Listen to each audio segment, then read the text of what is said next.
2023. Ladies and gentlemen, let's welcome you into the first game of this best-of-3 series.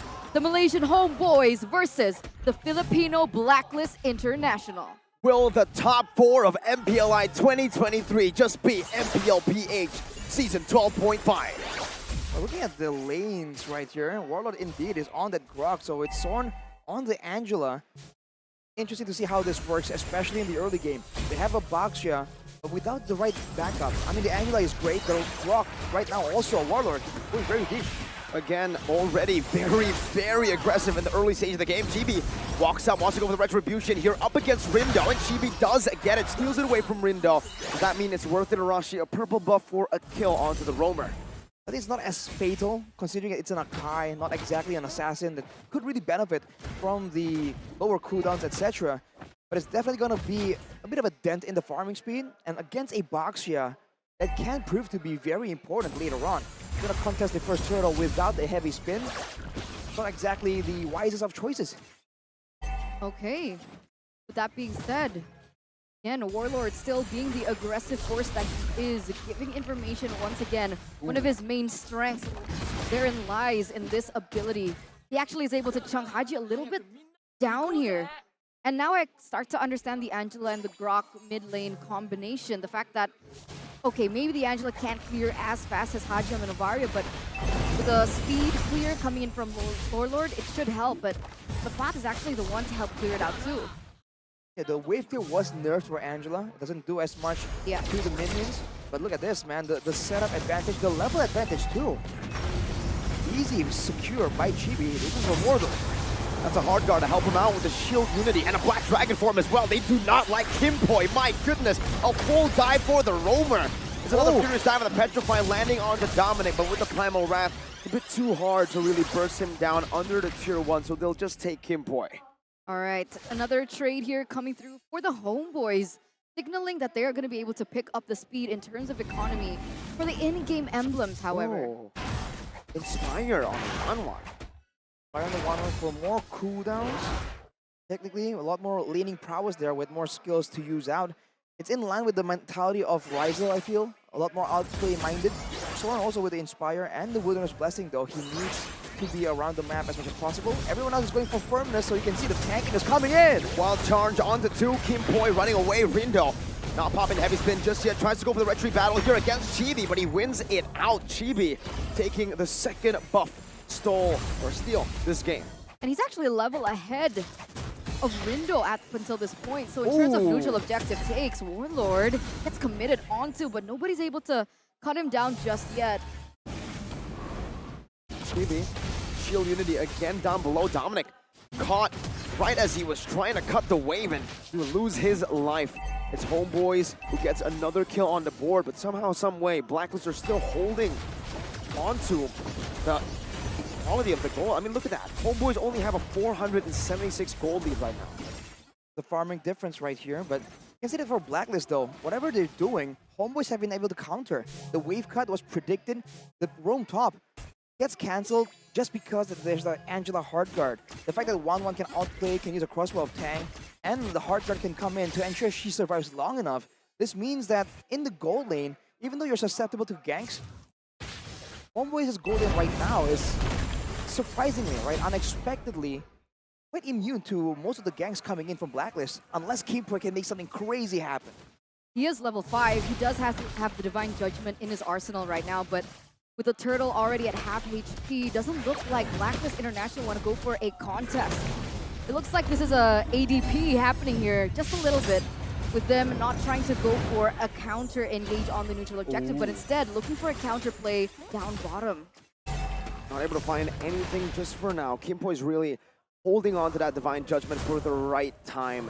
He needs to find the right target as well, because let's say, right, he finds, let's say even he gets Ryzel. If the team can follow that up with more dive, the aggression turns into really good defense and cover for the 1-1. Say the Wild Charge to knock up the rest of the Blacklist members after Divine Judgment connects. That means there will be no follow-up. Right, with everyone grouping together here, expect a fight to break out, but on who? That's the real question. The Angela on the other side of the map, making use of that global presence. But BLACKLIST, like you mentioned, is in damage control. They know they don't really want to let HOMEBOIS snowball. That is where they want to be. But Rindo is slowly but surely falling away in levels. 2 levels so far. Chibi might increase that gap to 3 levels, which means the neutral objective is even more difficult for BLACKLIST. You have to really be banking on that late game. Like, you can even tell from the gold differences here in the in-game equipment who's falling behind. And wait, what? Novaria with a 1,000 lead? Yeah. Okay, that makes sense. Yeah, Warlord is actually swapped to Roamer. This is what we like to see actually when the Angela gets picked up by HOMEBOIS. It's Zorn on the Angela, and Warlord actually just shift over to the Roam. Usually it's always on Grok. Chibi though really doesn't like Rindo getting farmed. Going at it again for the third possible invade, and he gets it with the Retribution as the Turtle will spawn in 18 seconds. We won't have it available for the Turtle fight. That's a big concern, but HOMEBOIS can very easily just go for a fight right now. Owl might not know that Spot is just waiting in the wings. Very aggressive maneuvers by Owl there. The shield unity connects, and Owl definitely overextended. I thought he saw Subplat up there. Yes, he didn't. And Warlord now still being a huge pain in Rindo's back. As the Turtle gets taken, it might be uncontested. BLACKLIST just trying to get trades, but look at HOMEBOIS making plays all across the map. Not bringing everyone to the same area, trying to dominate the whole of the Land of Dawn at the same time. And it's not a problem because at any time, it's never a 1v1. Zorn can just hop in with the hard guard to make it a good backup from anyone who's being in a certain situation when they're in a bad spot, right? Even in this 1v1 that we see down bot with Wanwan and the Edith, at any time, Zorn can just hop in and help that lane out. And with that being said, HOMEBOIS has been able to get really good control over these neutral objectives, the lanes as well as the matchups. As we take a look at the gold differences, once again, there's a certain distinction there. I think there's also a lot to look at in the EXP lane. It's going to be an important 1v1 situation. Oh, look at that! A full dive with a wild charge, a shield unity, everything in the kitchen sink, just throwing an Owl. Another Petrify with a furious dive as well. My goodness! A lethal dive to the back, and they only lose their Roamer. The timing on that, man. There was no real objective here to contest after the big fight. It's only going to be turrets, so I guess BLACKLIST just wasn't ready. I was bringing up the fact that Dominic is actually falling away in levels to Sapat, who has 3 kills, but also a lot of farm funnel towards him from the mid lane.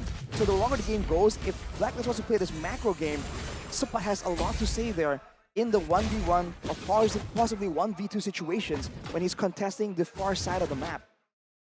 But remember, it's only been 8 minutes. This is something that we saw when BLACKLIST was in a match against Rebellion Zion, where Rebellion Zion were able to pick up so many things in the early game and completely dominate that early game. But BLACKLIST International, with their mid and towards the late game power spike, they were able to regain control. With this composition, is it possible? I mean, they have the Novaria that definitely scales in the mid game, but what about the rest of the members on the team? Edith and the Brody, I mean the Bruno, sorry, they actually scale very well into the late game. The real concern is the Kaja, perhaps, because like it's going to be very difficult to really find those pickoffs. And even then, you have to deal with the Warlord just slamming in your face. And now BLACKLIST, Rindo tries to find something. Is he going to go for a steal? It's a wild charge. Heavy spin used up by Rindo. Looking for a steal, but I don't think he has enough damage. That's a 1v5. Rindo just walks to his death. Sapat picks him up, and it's a free Lord. It's a nice try by BLACKLIST. They can only afford to lose one in the sacrifice, but definitely a bit ambitious. Okay, so what was that? What was the plan there? Why did Rindo go all in on that? I guess he's trying to make use of the Akai, right? He is, to be fair... What are the odds that he gets it, though? How many levels below is he of Chibi right now? He's 2 levels below of Chibi still. I think early it was 2. I don't know, it's between 2 or 3, depending on the time. And now he's even donating his purple buff to Haji. They're relying on the machine right here to try and make something happen. But look at their positioning, man. They might get cut off if they stick too long behind this first tier turret in the mid lane. Definitely weird. Very ambitious play, you know? Because, yeah, I mean, they could still sacrifice Rindo. Technically, he's still a utility jungler, right? Not a carry. They can afford to get him a death. But it was very, very... The odds that you were asking for, very close to impossible. especially with 5 members and no real follow-up. HOMEBOIS now just utilizing that Lord and the free kill onto Rindo earlier to just capitalize even more, double down on these pushes. It's a 6.5k gold lead. Rindo's holding on to the Lord right there, not letting it crash in. Seems like HOMEBOIS are okay with that though. They do not want to push it all the way anyways. They just want to go for tier 2s, and they'll be able to take down the final tier 2 in the mid lane to get themselves a 7,000 gold lead. In 10 minutes. This is looking very similar to what we saw in the group stage. The HOMEBOIS were able to snowball and create a... It's funny how that seems like to be like a theme of today, isn't it? Snowball, death ball kind of strategy coming through. But for BLACKLIST, the way that we're usually accustomed to seeing is that they don't overstep like that. They stay patient, they look for trades on the other side of the map. They slowly build a support, a push onto these core members like Haji, as well as Owl. But that play from Rindo earlier doesn't seem in connect with that, which is why I thought that BLACKLIST would be a really good counter towards HOMEBOIS. Maybe their idea is just that they can afford to lose Rindo, might as well try something when they're gonna end up stuck in the base anyways. With the heavy spin, it's a possibility, but the red tree difference is where it's at. And I mean, HOMEBOIS did a great job just stopping doing any damage to the Lord and making sure that he gets taken out first. And now, I do feel like the hidden carry right here is Sapat on that Yuzong, man. He is the one just gnawing everyone down, munching on them with the Black Dragon form. Ryzel is just waiting in the side, and this is why he doesn't really have to extend. They don't require him to be the main damage dealer, for now at least. So they can just chill, wait it out, and when Keyboy makes the play onto someone else, that means Ryzel has full reign in what he wants to do in a team fight. And if there's a marksman you want in that position to be able to be creative, to be crazy in a team fight, it's Ryzel, man. We've seen this guy do insane things. He's been flashy on the Ixia. Not something you would actually try to relate together, right? Ixia and flashy plays, just usually a front to back type, very safe. But Ryzel has been given the hyper carry treatment, both purple and orange given to him. He's the main carry as we transition from the mid stage to the late game, and Chibi just secures a Lord for free. That is the second Lord of the game. This time around is going to be enhanced. Marching down the mid lane, and HOMEBOIS will try to look for the most out of this. Look at the turn on the top side though, it gets taken out. HOMEBOIS were very respectful of BLACKLIST's potential to make a big brain play. Sorn was there, but he didn't want to walk up.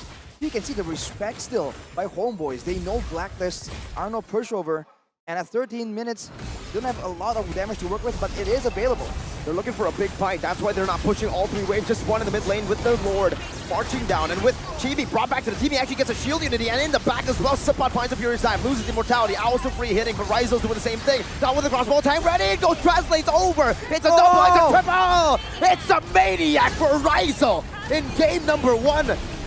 As they secure match point in a dominant fashion. What the heck? Complete One wave. control.